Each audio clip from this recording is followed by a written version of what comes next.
Boa noite. Boa noite.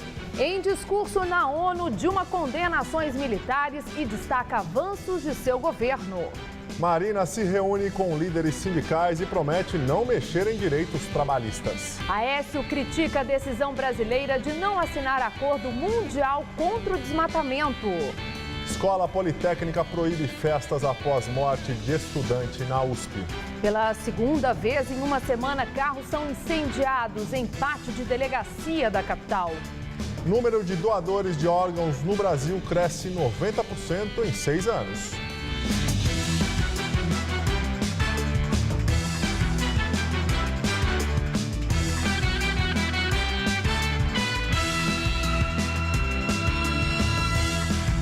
Delegacia da Zona Leste é atacada pela segunda vez em menos de uma semana. 3 carros foram incendiados nesta madrugada em um pátio do Distrito Policial.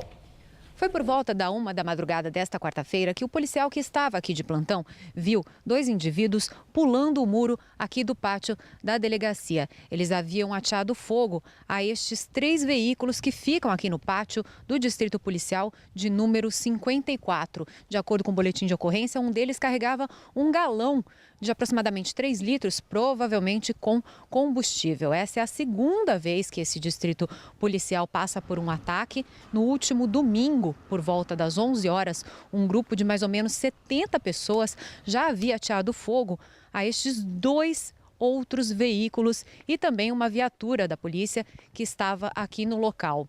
No domingo ainda, um grupo tinha mais cedo feito um protesto aqui em Cidade de Tiradentes e ateado fogo em 3 ônibus e apedrejado um 4º veículo. Não havia pessoas dentro dos coletivos e estes protestos teriam acontecido em represália à morte de 2 jovens que foram executados durante um baile funk na madrugada do sábado para o domingo. A polícia ainda não sabe se este ato dessa madrugada tem relação com os que aconteceram no último domingo. O policial rondou a região e interrogou algumas pessoas, mas ninguém foi preso com referência ao ato de ontem.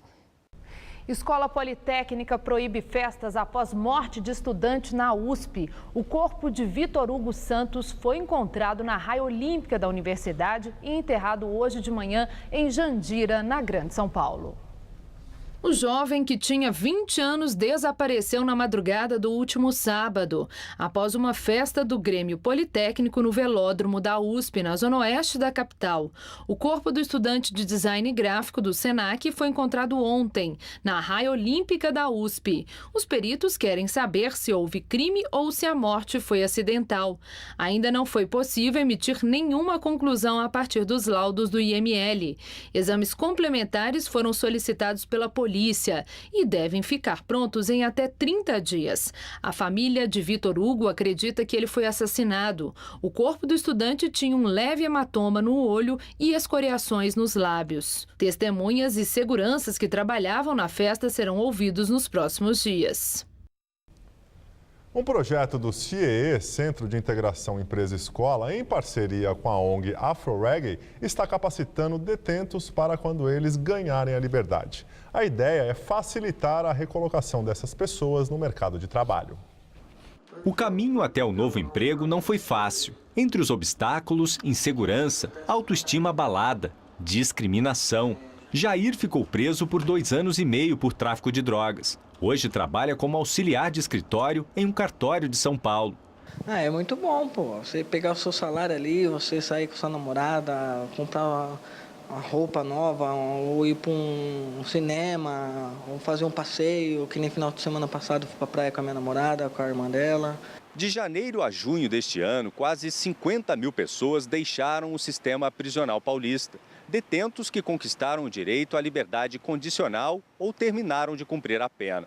Mas destes, apenas 140 conseguiram voltar ao mercado de trabalho. Para tentar facilitar essa reintegração à sociedade, o CIEE, Centro de Integração Empresa-Escola, e a ONG AfroReggae se uniram e estão levando conhecimento para dentro dos muros dos presídios.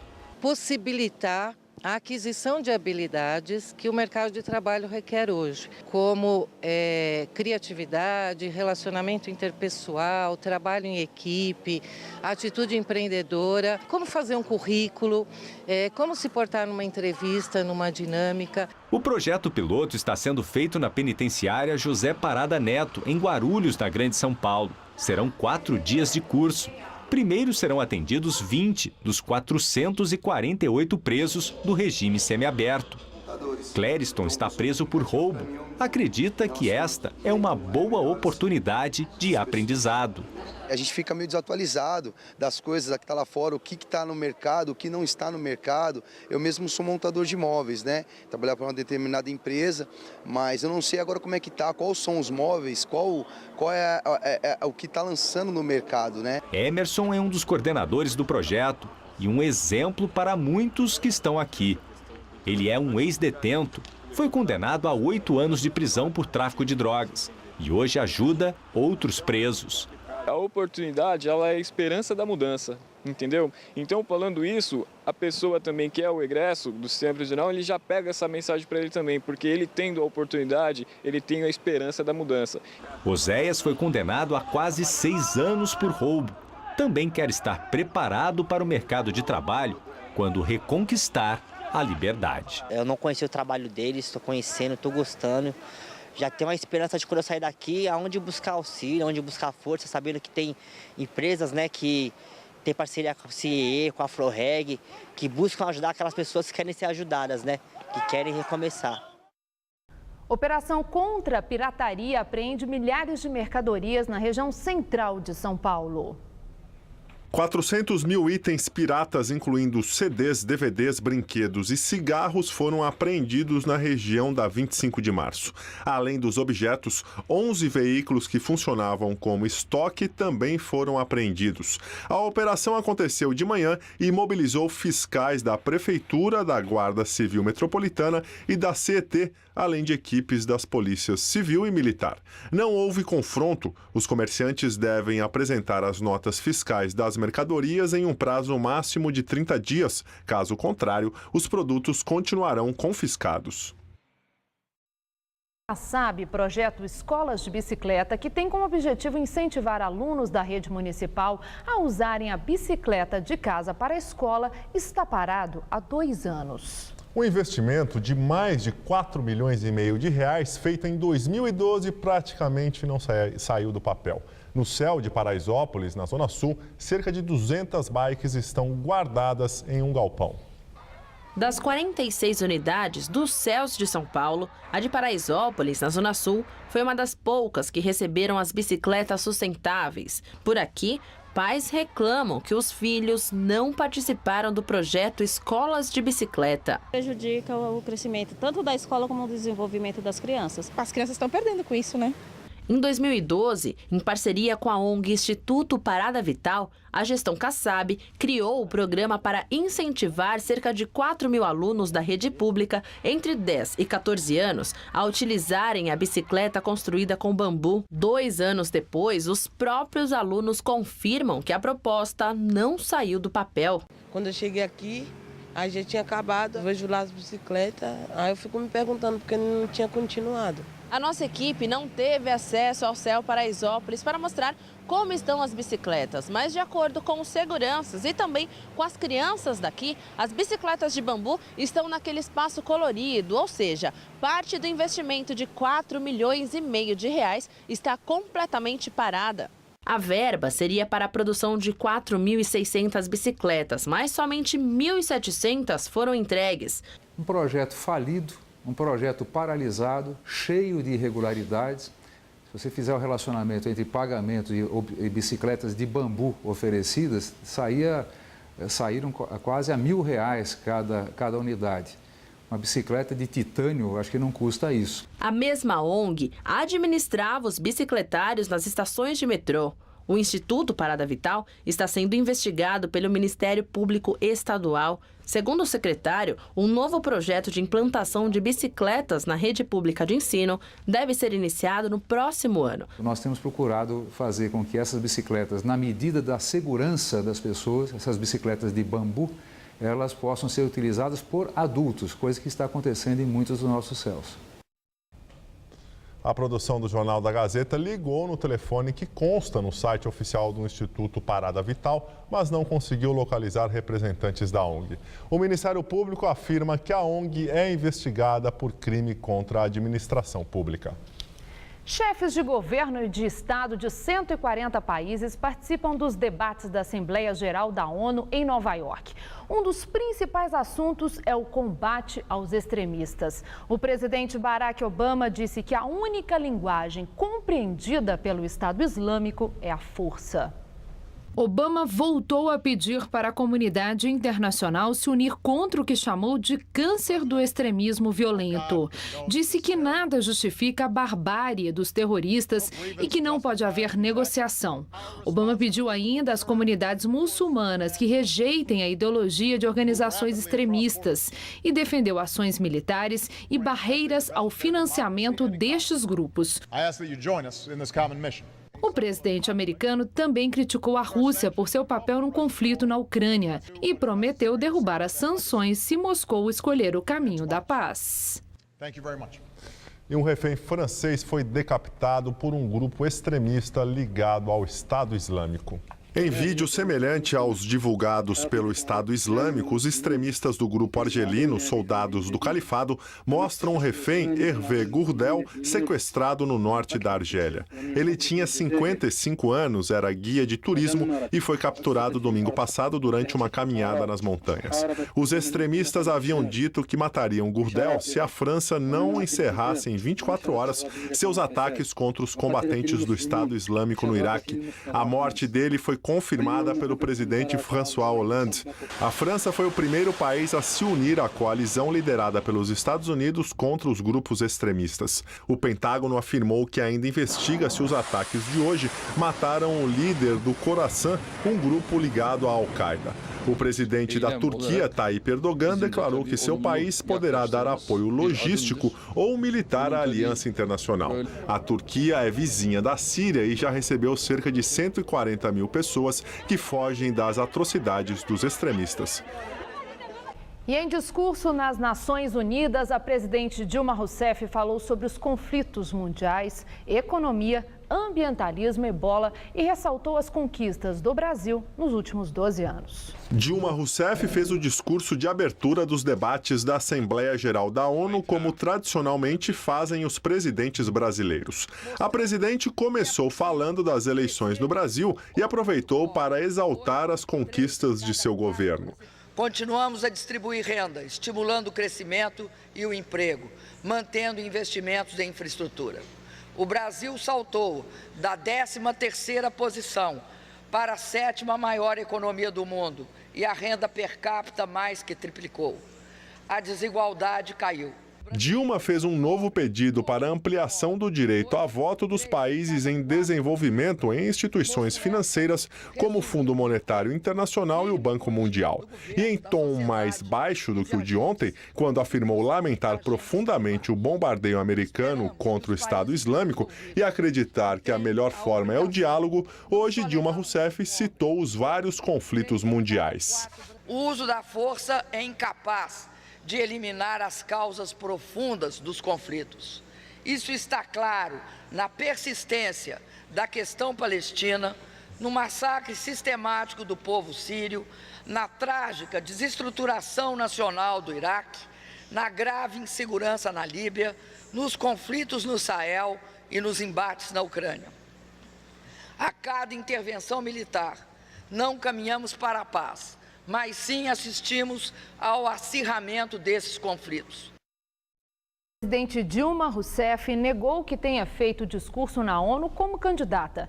Tradicionalmente, o presidente brasileiro abre a Assembleia Geral das Nações Unidas. Dilma afirmou que seus discursos de agora foram semelhantes ao de anos anteriores. Em São Paulo, a candidata à presidência da República pelo PSB, Marina Silva, diz que pretende estudar formas para alterar o fator previdenciário. Marina Silva se reuniu com líderes sindicais em São Paulo e prometeu que, se eleita, não vai mexer em direitos trabalhistas já conquistados. E ainda disse que vai estudar como alterar o fator previdenciário das aposentadorias. O mecanismo foi criado em 99 na gestão Fernando Henrique Cardoso para desestimular aposentadorias precoces. No discurso, se defendeu de ataques que sua candidatura vem recebendo de adversários. Nós não queremos fazer com a Dilma e o Aécio o que eles estão fazendo conosco. Não vamos mentir a respeito deles. Basta falarmos a verdade. A candidata do PSB cancelou a entrevista que daria após o evento. Segundo sua assessoria, precisou viajar para o Rio de Janeiro. Marina não comentou o resultado da pesquisa Ibope divulgada ontem, na qual aparece em segundo lugar com 29% das intenções de voto, 1 ponto a menos que na pesquisa anterior. Pela pesquisa, Marina Silva manteve a preferência dos eleitores paulistas. Ela lidera e tem 32% das intenções de voto no estado. E nesta semana, Marina autorizou a confecção de santinhos, as chamadas colas, feitos pelo Comitê Estadual do PSB, com os números de sua candidatura à presidência e do candidato ao governo do estado, Geraldo Alckmin, do PSDB, além de José Serra, que disputa uma vaga no Senado. No começo da campanha, Marina era resistente a uma aproximação de seu partido com o governador Geraldo Alckmin, inclusive se negando a participar de atos de campanha ao lado dele. Em São Paulo, o PSB é aliado do Tucano e integra a chapa dele à reeleição com Márcio França como vice. A coordenação da campanha de Marina decidiu colar na figura de Alckmin, que é favorito a ganhar novamente o governo do estado. Em Minas, Aécio Neves, candidato do PSDB à presidência da República, criticou a decisão do Brasil de não assinar o acordo contra desmatamento. Aécio passou o dia no estado que governou por 2 vezes e onde tem intensificado sua agenda. De acordo com o Ibope, em Minas ele está em segundo lugar, atrás de Dilma Rousseff. Aécio se disse surpreso com a decisão do governo brasileiro de não se comprometer com o desmatamento proposto pela ONU. Segundo ele, os estados brasileiros têm avançado no combate ao desmatamento e o país poderia liderar ações mundiais sobre o tema. O candidato do PSDB disse que lamenta a decisão da presidente anunciada ontem em Nova York. Nós temos que encerrar esse ciclo de governo do PT, porque, em primeiro lugar, perdeu a capacidade de gerir a nossa economia. O Brasil é um dos países que menos cresce na nossa região, a inflação está aí de volta. Fracassou também na melhoria dos nossos indicadores sociais, a criminalidade cresce por toda parte, os indicadores de saúde só pioram e a educação é de péssima qualidade. Agora vamos ao comentário de política com Bob Fernandes. Em várias cidades de São Paulo, incluída a capital, falta água, mas se evita usar a expressão racionamento. Usam eufemismos para racionamento e fazem de conta ser São Pedro o responsável único, porque tem eleição. Marina, ambientalista, escapa desse assunto, porque o governador Alckmin é aliado, mesmo não sendo. Não é aliado na construção da pureza, se torna aliado na busca do voto. Aécio não pode falar em água nem em racionamento em São Paulo, porque tem eleição. Em Minas, na Serra da Canastra, a nascente do Rio São Francisco secou. Ninguém, a não ser São Pedro, tem nada com isso, porque tem eleição. Na ONU, o Brasil não assinou a declaração sobre florestas. Aécio lamentou, Marina lamentou. Dilma disse que houve só um aumentinho de desmatamento em 2013 e que Marina mente ao falar sobre o assunto. A ONU não diferencia o que é legal e o que é ilegal no manejo das florestas. É o que alega o governo para não ter assinado a declaração sobre florestas. O tema florestas exige saber e profundidade, mas o debate tem sido mais raso do que reservatórios de água em São Paulo, porque tem eleição. Elisângela Barbosa, mãe de 3 filhos, fez aborto clandestino em Niterói. Ela morreu, como morreu Jandira dos Santos, encontrada carbonizada em Guaratiba nesta terça. A cada ano, 800 mil mulheres abortam clandestinamente. Segundo o Ministério da Saúde, a cada 2 dias, uma mulher morre no Brasil ao fazer aborto clandestino. Quem tem dinheiro, aborta com segurança. Quem não tem, que se vire. O tema é tabu cercado por hipocrisia. O PT de Dilma e Lula já teve opinião categórica sobre o aborto legal, mas recuou porque tem eleição. Há questões de fé nesse debate. Respeitem-se as opiniões, mas tem quem prefira debater quantas mulheres morrem ou não morrem. Portanto, quantas mortes seriam aceitáveis. O debate é hipócrita porque tem eleição. Boa noite. O candidato à reeleição ao governo paulista, Geraldo Alckmin, participou hoje do lançamento de um edital para uma parceria público-privada para a construção de moradias no centro da capital paulista. O evento foi realizado no Palácio dos Bandeirantes. Alckmin evitou responder ao ex-presidente Lula, que ontem o chamou de picolé de chuchu. O projeto assinado hoje tem a participação dos governos estadual e municipal e prevê a construção de mais de 14 mil moradias no centro de São Paulo. O público-alvo serão as pessoas que trabalham na região, mas que moram distante e com renda bruta mensal de até 10 salários mínimos. No entanto, o edital da PPP da habitação foi assinado com 1 ano de atraso. Hoje, ao ser questionado, o governador explicou o motivo. A prefeitura, por exemplo, conseguiu agora, no final do ano e este ano, os prédios do INSS, que ela está recebendo em pagamento de dívida. Então, nós também viabilizamos os nossos terrenos. Você tem que construir toda uma engenharia financeira. É um fato inédito, né? Você nunca teve no país uma PPP de habitação. Alguns prédios serão construídos e outros reformados. O prazo para a implantação do projeto é de até 6 anos. O investimento total é de 3,5 bilhões de reais. O Estado participará com 1 bilhão e 800 mil reais ao longo dos 20 anos do contrato com as empresas. Já a Prefeitura vai contribuir com 280 milhões de reais, além de fornecer imóveis e terrenos.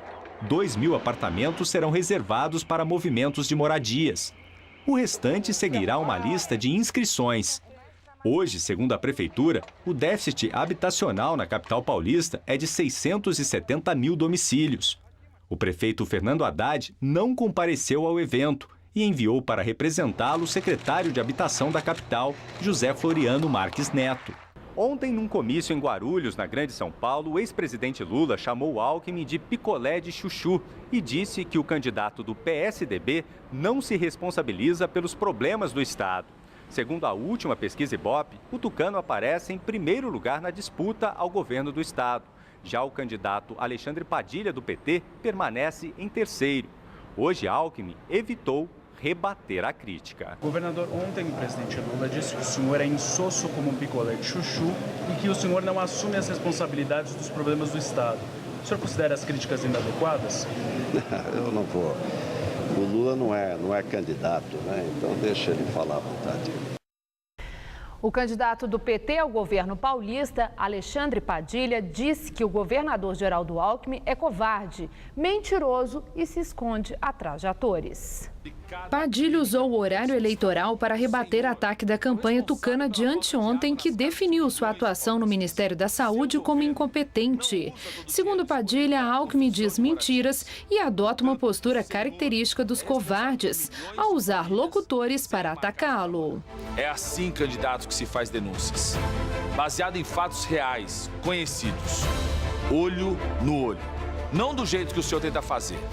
Faltando com a verdade. Se escondendo por trás de atores sem assumir o que está fazendo. O senhor me respeite. Respeite a minha família. Em frente à Secretaria Estadual da Educação, na Praça da República, centro da capital, Padilha lançou seu programa de governo na área da educação.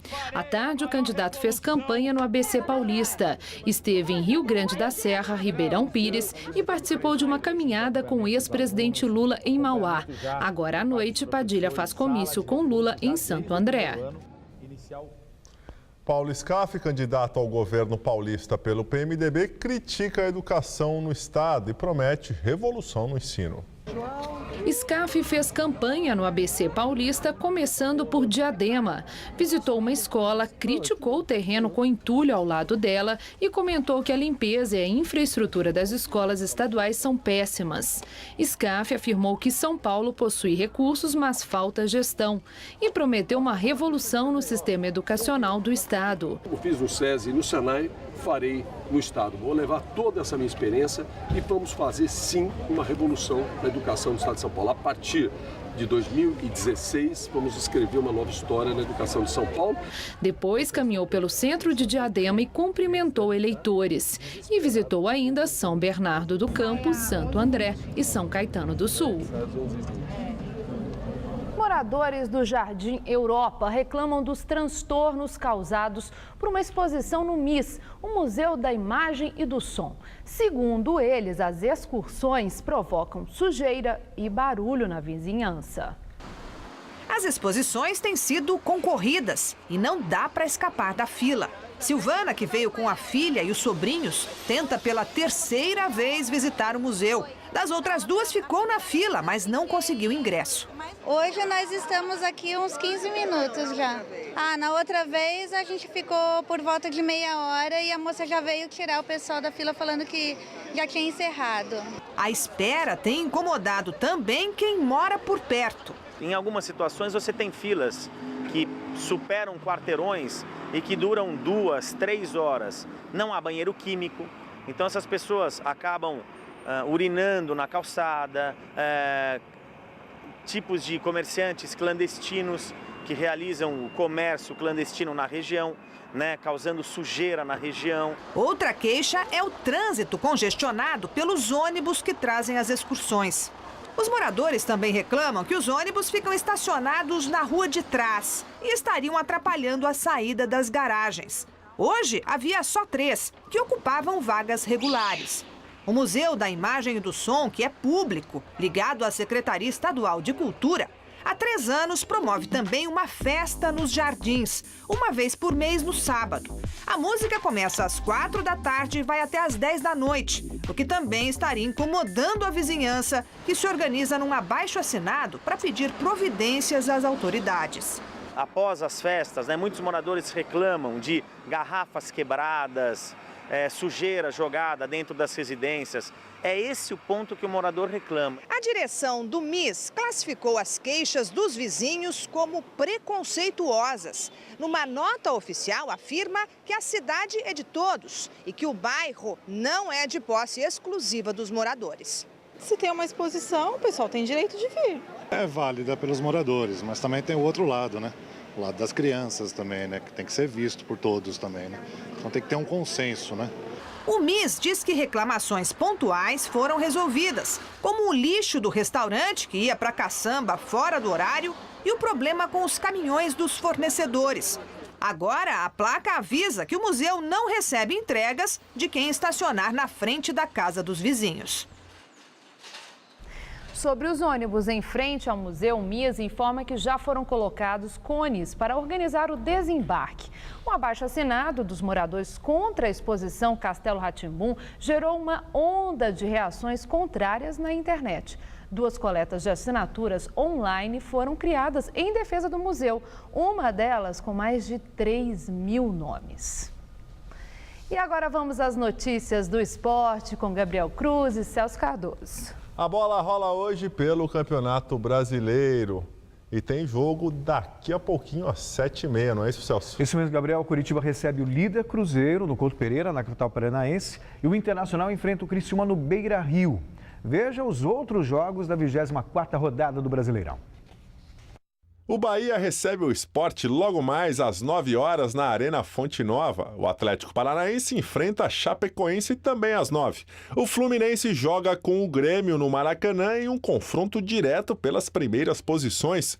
Às 10h, o Flamengo enfrenta o São Paulo no Morumbi. Já o Corinthians encara o Figueirense fora de casa às 10 da noite. Na quinta, o Botafogo joga contra o Goiás. No mesmo dia, o Palmeiras tem pela frente o Vitória em partida no Pacaembu. E fechando a rodada, o Santos vai até Minas Gerais jogar contra o Atlético Mineiro. Para o jogo contra o Flamengo, o São Paulo aposta na volta do quarteto formado por Kaká, Ganso, Pato e Allan Kardec. Com eles juntos em campo, o São Paulo só venceu. Mas além da volta do quarteto, a arbitragem no clássico de domingo contra o Corinthians continua em destaque no Morumbi. 2 coisinhas, tirando a ausência de Cabelo, não saem da cabeça do Edson Silva. O gol que ele marcou contra o Corinthians. E além do pé que balançou a rede, onde colocar as mãos quando estiver marcando dentro da área. Tem que ter muito cuidado com isso. Acho que não só o jogador, como o árbitro, tem que entrar para fazer o que é certo, né? Mais do que o pseudo erro de arbitragem no primeiro pênalti do clássico contra o Corinthians, o zagueirão, consciente, reconhece que o São Paulo também andou errando nos últimos jogos. Tinha a oportunidade de diminuir, né, essa diferença do Cruzeiro. Se a gente ganha do Curitiba e ganha do Corinthians, a gente tava a 1 ponto agora deles, né? Espero que a gente não erre o menos possível para a gente dar seguimento no bom trabalho que a gente vem fazendo aí. Para o duelo dessa noite em casa diante do Flamengo, o tricolor conta com a volta de Alexandre Pato ao ataque. Com isso, o Luiz Fabiano deve ficar no banco de reservas. E 2 baixas na defesa. Tolói machucado, entra Antônio Carlos, Álvaro Pereira suspenso, joga Michel Bastos. Pelo menos essa é a tendência. E uma interrogação ali, ó, no gol. Rogério Ceni, ausente das 2 últimas rodadas, voltou ontem aos treinamentos, participou do trabalho tático, disputou o rachão e ainda afinou a pontaria nas bolas paradas. Melhorou da tendinite no joelho, mas aparentemente não está 100%. Ainda é dúvida, porém, não duvide dele. Ô Celso, ainda falando do pênalti do último domingo, a FIFA se pronunciou hoje contrária à CBF, né? Os árbitros brasileiros estão meio afobados e estão interpretando equivocadamente a mão na bola. Você só pode marcar uma falta, um pênalti, se houver realmente a intenção do jogador. Mas não foi a CBF que pediu para marcar esse tipo de jogada? Então, mas na verdade os árbitros entenderam também, interpretaram mal a orientação da CBF, de acordo com a própria CBF. Então há uma confusão danada e muita gente reclamando. Então a expectativa é que tudo volte ao normal daqui para frente. Por falar no Corinthians, joga hoje à noite contra o Figueirense. Contra o Figueirense, a diferença para o Cruzeiro é de 9 pontos. O Cruzeiro entra em campo daqui a pouquinho, de repente com o tropeço do Cruzeiro, São Paulo e Corinthians continuam sonhando aí com o título do Brasileiro. Muito obrigado, Celso. Boa noite, até amanhã. Tchau, até amanhã. Estela, com você? O dia começou quente e abafado aqui na capital paulista, mas as temperaturas caíram bastante no final da tarde e já começou a chover em algumas regiões da cidade. Mariana Armentano traz os detalhes da previsão para o Brasil e todo o estado de São Paulo. Está mantida a previsão de mais chuva amanhã para todo o centro-sul do país, o que inclui o estado de São Paulo. É que a frente fria continua mantendo o tempo bastante instável, com risco de chuvas fortes em toda essa área escura do mapa, desde o norte gaúcho, pegando também o Mato Grosso do Sul e parte do estado de São Paulo. A nebulosidade aumenta entre o Mato Grosso e Goiás e chove de forma moderada. No norte do país, do estado do Acre até o Pará, temporais isolados associados ao calor. No litoral nordestino, chuva passageira só para refrescar o calorão. Amanhã, máxima de 29 graus em Recife, 30 em Aracaju, 31 em Belo Horizonte, 32 graus em Florianópolis e 34 no Rio de Janeiro. Para os paulistas, a previsão de chuva continua. Amanhã o sol mal aparece e chove várias vezes ao longo do dia. Apenas no nordeste do estado é que o sol predomina e chove de forma isolada a partir da tarde. A sensação vai ser de tempo abafado em todo o interior. Chega a fazer 33 graus em Araçatuba, 34 em Votuporanga, calorão também de 34 graus em Ribeirão Preto e de 29 graus lá na região de Campinas. No litoral, a máxima não passa dos 26 graus amanhã. Na Grande São Paulo, o tempo também fica abafado e a previsão é de chuva a qualquer hora. A madrugada será fresquinha, 17 graus, mas a máxima à tarde alcança os 28. Na sexta esquenta mais, 29. E no sábado o tempo fica fechado, chuvoso e com temperaturas mais amenas, na casa dos 25 graus. Eu volto daqui a pouco no Jornal da Gazeta, edição das 10. E agora vamos ao comentário de economia com Vinícius Torres Freire. O preço do aluguel em São Paulo está subindo menos que a inflação. Quer dizer, na prática, que o preço médio de alugar uma moradia está caindo. Muito pouco ainda, mas está. O valor dos aluguéis não variava tão pouco desde julho de 2006, faz 8 anos, segundo informações do Secovi, o Sindicato da Construção. Deu para sentir a queda do custo dos aluguéis? Provavelmente muito pouco, pois os preços subiram demais nos últimos anos, como se sabe. O que está acontecendo? Obviamente, isso é reflexo da economia indo devagar, quase parando. O número de pessoas empregadas nas grandes metrópoles brasileiras parou de subir. As pessoas estão, em geral, menos confiantes no futuro da economia e do próprio emprego. Estão mais endividadas. Como resultado, o mercado imobiliário anda mais devagar. As vendas caem, o que tem algum efeito no preço dos aluguéis. Este ano, a venda de imóveis novos de janeiro a julho caiu 49% em relação ao ano passado. O número de lançamentos de imóveis novos, claro, também diminuiu, cerca de 21% também em relação ao ano passado. Os empresários do setor acham que a coisa melhora agora no final do ano, mas, por enquanto, só piora muito. Não foi apenas na construção de residências que o ritmo diminuiu, mas em toda a indústria da construção civil, que lida também, claro, com grandes obras de engenharia e infraestrutura. O ritmo na construção civil não andava tão devagar desde 2009, um ano de recessão, segundo dados publicados hoje pela Confederação Nacional da Indústria, a CNI. Em suma, isso quer dizer que, havendo dinheiro, ficou bom para comprar imóveis? Não dá para dizer assim em geral. Estamos tratando de médias. Há preços em queda em algumas regiões, outros ainda em alta, em especial em bairros caros. É preciso pesquisar muito, mas podem estar surgindo oportunidades de compra. Boa noite. Segundo o último censo da população de rua de São Paulo, quase 15 mil pessoas vivem nessa situação na capital paulista. E muitas delas não procuram atendimento médico por medo ou até por vergonha. O programa Consultório de Rua da Prefeitura foi criado para acompanhar a saúde dessas pessoas. Mary tem bronquite crônica e HIV. Começou a se tratar há cerca de 2 anos, só depois que uma equipe médica foi buscá-la debaixo do viaduto. Antes, diz ela, era barrada na unidade básica de saúde por ser moradora de rua. Era ruim demais. Tinha medo de entrar? É, tinha. Agora entra, ninguém te barra? Não. A médica do programa diz que esse é o objetivo: o morador de rua confiar e procurar sozinho o atendimento de saúde. A gente aposta nesse encontro e na produção de um vínculo. E a partir desse vínculo, o paciente começa a vir à unidade, né? Boa parte dos pacientes, pela própria exclusão social, né, eles não acessam o serviço. As equipes do consultório de rua saem todos os dias em busca de pessoas que vivem em situação de vulnerabilidade. Primeiro tentam se aproximar, criar um vínculo, para depois conseguir tratar ou prevenir doenças. Simone, agente de saúde, é o primeiro contato. Tereza resistiu no começo, mas aceitou a ajuda. Nossa, o primeiro exame que deu a tuberculose, eu quase quis morrer, que eu não sabia o que era isso. Já tem 1 ano que eu tô com eles. E se não fosse eles, eu acho até que eu já estaria morta. É uma vida, né? A gente tenta lutar por aquela vida que já se desistiu de si próprio. Neste espaço de convivência, que fica embaixo do viaduto do Glicério, no centro, os moradores de rua recebem os principais atendimentos básicos. Consulta médica, consulta de enfermagem, teste rápido de HIV, busca ativa de tuberculose, então a gente traz todos o material para fazer a coleta do exame aqui mesmo no território, e as abordagens. Às vezes tem pessoas que não aceitam nada disso e aí a gente trabalha no vínculo e no conhecimento da pessoa. É com esse auxílio constante que o BOAS trata o vício em álcool e drogas e outras enfermidades também.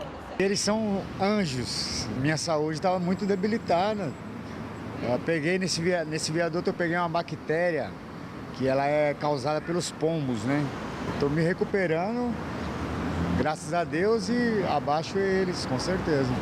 São Paulo tem hoje quase 15 mil pessoas vivendo em situação de rua, de acordo com os dados oficiais. Para atender a toda essa gente, são 16 equipes, 12 no centro e 4 na Lapa.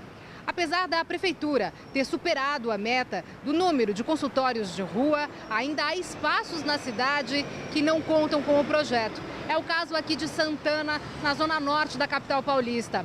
É o 5º distrito com maior número de população de rua de São Paulo. A gente é abordado todo dia pelo Rapa, mas médico, nada disso. Médico, enfermeiro, auxiliar, nada. Se a gente está passando mal aqui, é um ajudando o outro mesmo. Vai ali no postinho lá da Brasleme, ou se não lá embaixo no pronto-socorro. Mas médico aqui... Em nota, a Secretaria Municipal da Saúde afirmou que já montou uma nova equipe para atender a região de Santana e que o programa Consultório de Rua vai passar por mais uma expansão que está em estudo e deve ser implantado a partir de 2016. Vamos agora à entrevista do dia com Maria Lídia Flandoli.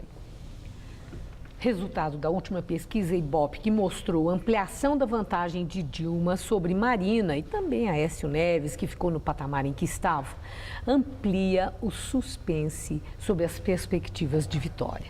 E hoje o nosso convidado é o ex-governador de São Paulo, Alberto Goldman, vice-presidente nacional do PSDB e coordenador da campanha de Aécio Neves no estado de São Paulo. Obrigada, Goldman, por estar conosco. Obrigado a você, Maria Lídia. Goldman, acredita em virada de última hora que leve Aécio para o segundo turno? Acredito firmemente nisso. E acredito porque nós temos a experiência de muitas e muitas eleições. Você em 15 dias você tem mudanças incríveis. Nós já vimos isso não só em São Paulo, em todo o Brasil, municípios e estados. Você deve estar lembrada do episódio do Antônio Hermílio Moraes, por exemplo, quando ele em São Paulo parecia chegando a disputar para o segundo turno junto com o Maluf e acabou caindo, e o Quércia, que estava naquele momento com 9% apenas na pesquisa, 9% ganhou a eleição. Isso em 15 dias e 20 dias. Mas para isso é preciso que haja um fato. Algo pontual que desencadeie essa queda. Aconteceu com a Erundina, quando ela venceu o Maluf, e todo mundo imaginava. Então, a minha indagação é, como tendência, você vislumbra essa possibilidade ou está dependendo de um fato? Não. Você pode ter fatos que podem apressar isso ou diminuir a velocidade. Mas nós temos, por exemplo, 2 semanas antes, a diferença entre a Marina e o Aécio na pesquisa do Globo, do Ibope, era de 16 pontos. Na última pesquisa a diferença passou a 10 pontos em 2 semanas. Nada me diz que isso daqui não possa prosseguir, e são essas 2 semanas as decisivas. Nós temos a maioria ainda, não sei se é a maioria, mas metade da população ainda sem o voto absolutamente consolidado, que vai definir nos últimos dias, porque ninguém precisa se apressar para decidir o seu voto, que vai ser dado no dia 5, é só no dia 5 que ele vai dar. Então, muita gente está com o voto, vai decidir, vai conhecer melhor os candidatos ainda, porque no caso, por exemplo, o Aécio não é suficientemente conhecido pela grande maioria da população brasileira. Os outros 2 já são bem mais conhecidos, as 2 são conhecidas, o Aécio ainda não. Então, é perfeitamente possível que a gente chegue e tenha plena confiança de que nós vamos chegar ao segundo turno, vamos disputar provavelmente com a presidente Dilma. Eu já ouvi de apoiadores de Aécio que é necessário uma maior participação do governador Geraldo Alckmin na campanha do Aécio. Alckmin está muito bem, pode ganhar no primeiro turno, está com essa liderança aqui em São Paulo. E que se Alckmin pedir votos para Aécio, que os paulistas não votem em Marina, mas votem em Aécio, que isso surtiria um efeito muito grande nos números. Acredita que Alckmin faria isso por Aécio e pelo PSDB? Alckmin está fazendo tudo o que pode.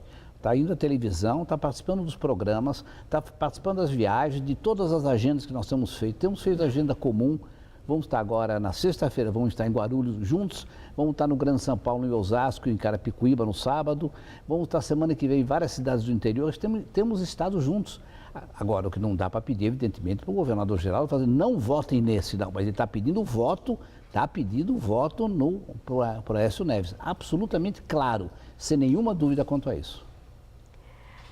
Bom, Aécio carregou o tom também contra Marina Silva, inclusive dizendo que Marina é igual a Dilma, Marina é igual ao PT.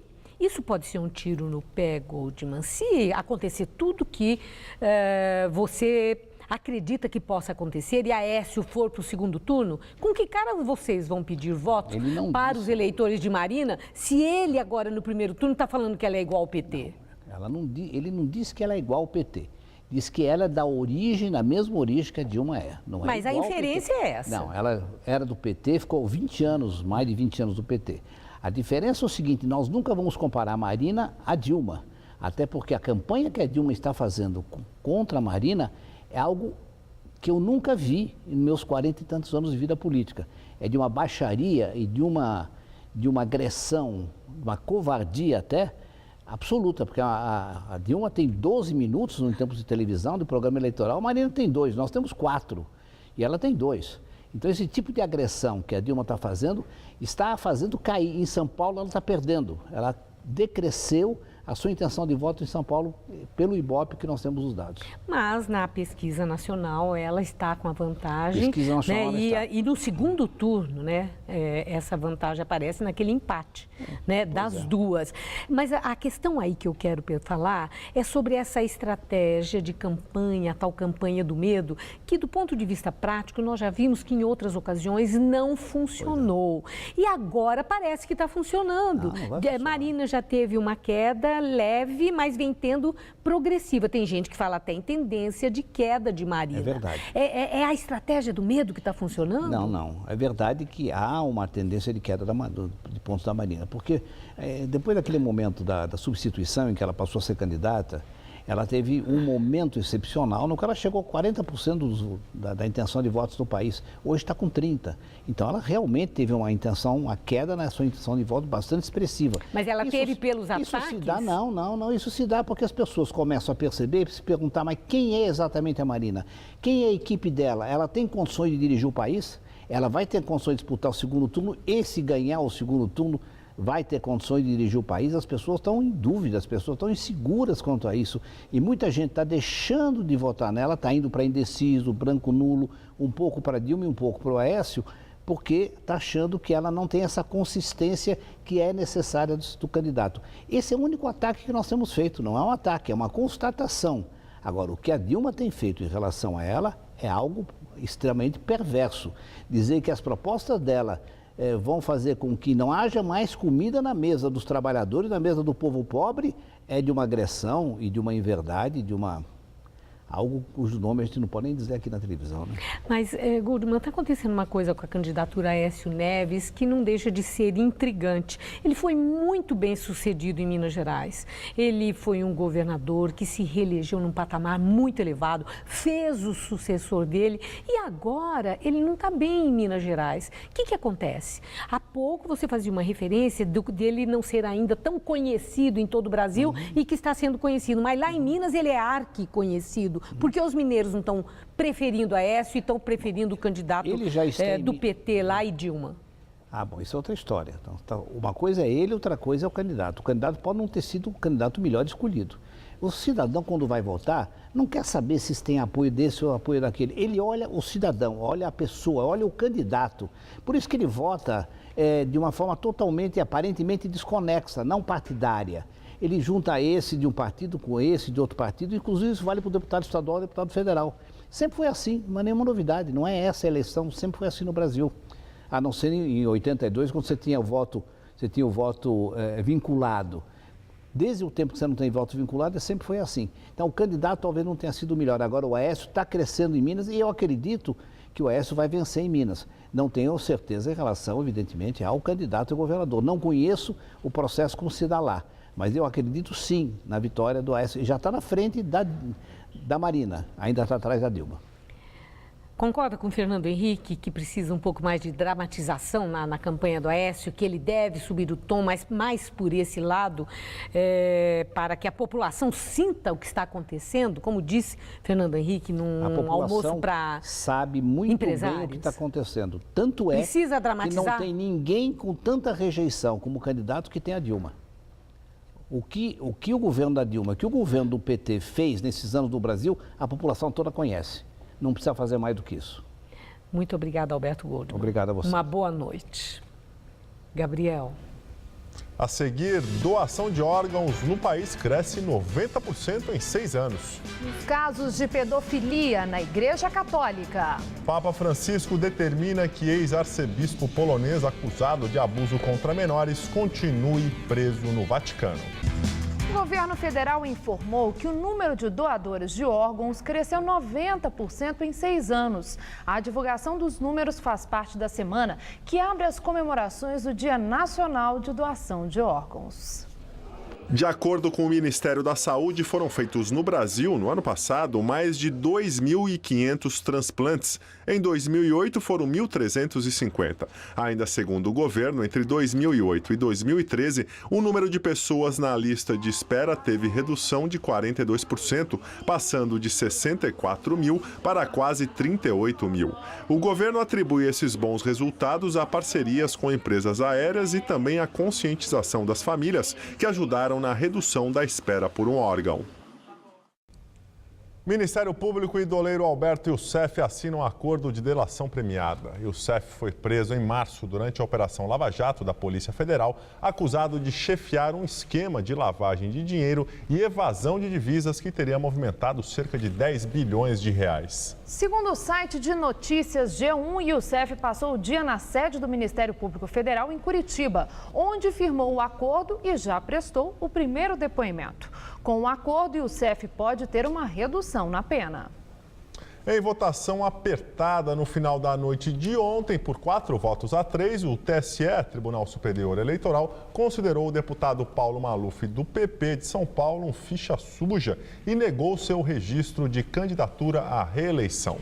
Para a maioria dos ministros, o fato de Maluf ter sido condenado por improbidade administrativa devido ao superfaturamento das obras do túnel Ayrton Senna, quando foi prefeito de São Paulo entre 1993 e 1996, o impede de ser candidato com base na lei da ficha limpa. Apesar da decisão, Maluf ainda pode apresentar recurso para seguir com sua campanha.